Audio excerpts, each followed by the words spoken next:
During the last 35 or 40 years, I have had the honor of speaking to hundreds and hundreds of groups of young people, high school students and college students. And each time I make a speech somewhere or give a seminar, a couple of students always ask me a couple of questions.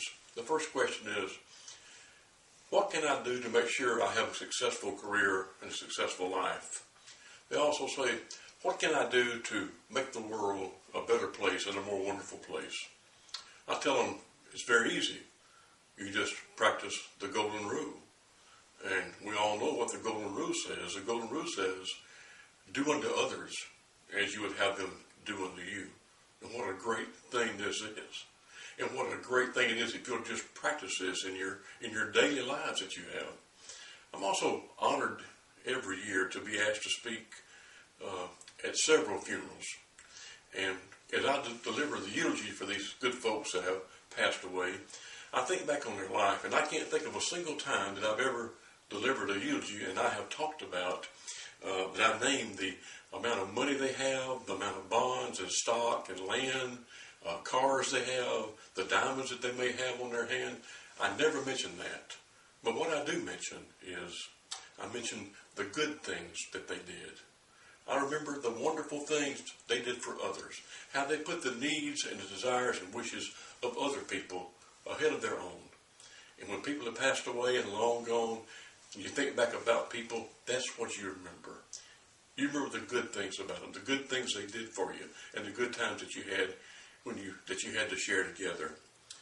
I heard a story that says a whole lot about, it illustrates the golden rule, and I want to share that story with you. So it's a great story that tells us what it means to really care about your fellow man. It's a story about a young boy about 9 or 10 years old, and he was in Chicago on a real cold winter day. And the young man was freezing to death. It was just cold, and the wind was blowing, and he wasn't dressed properly. He had on old pants and shoes and no hat. And so the young man got beside a tall skyscraper there in Chicago, and the sun was shining, and so he just put his body up against the wall of the building to try to stay warm. So he was just standing there all day long trying to get what warmth he could off the building. And all day long, businessmen and women walked by him, never looked at him, didn't even notice the young man standing there. And so the man had stood there all day long, and thousands of people had walked by him, just completely ignored him, never offered to help him in any way. Finally, toward the end of the day, a nice little old lady came by. And she walked up to the young man. She said, "Son, come with me." And she got the young man by his hand, and she led the young man to a department store down the street.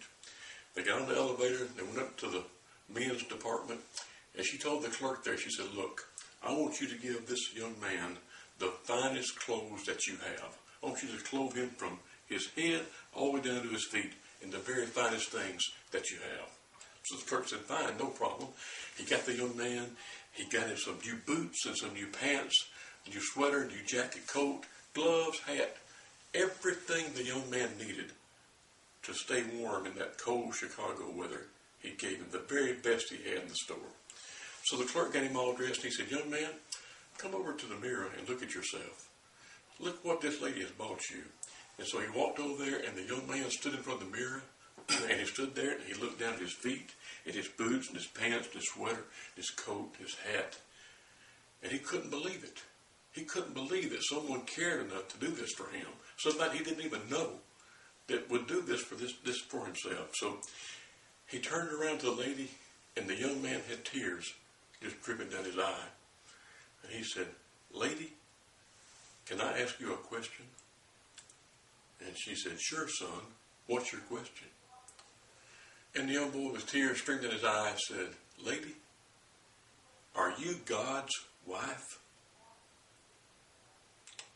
And she said, "No, son, I'm not God's wife, but I am one of his children."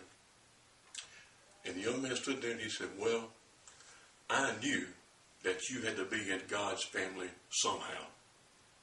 And you know, I think about that, and I think about my life as I go about my daily endeavors, and I hope that people can tell that I'm in God's family. And I hope that people can tell that you're part of God's family. What can you do to make the world a better place? you can practice the golden rule. How will the world become a better place? By changing people one person at a time.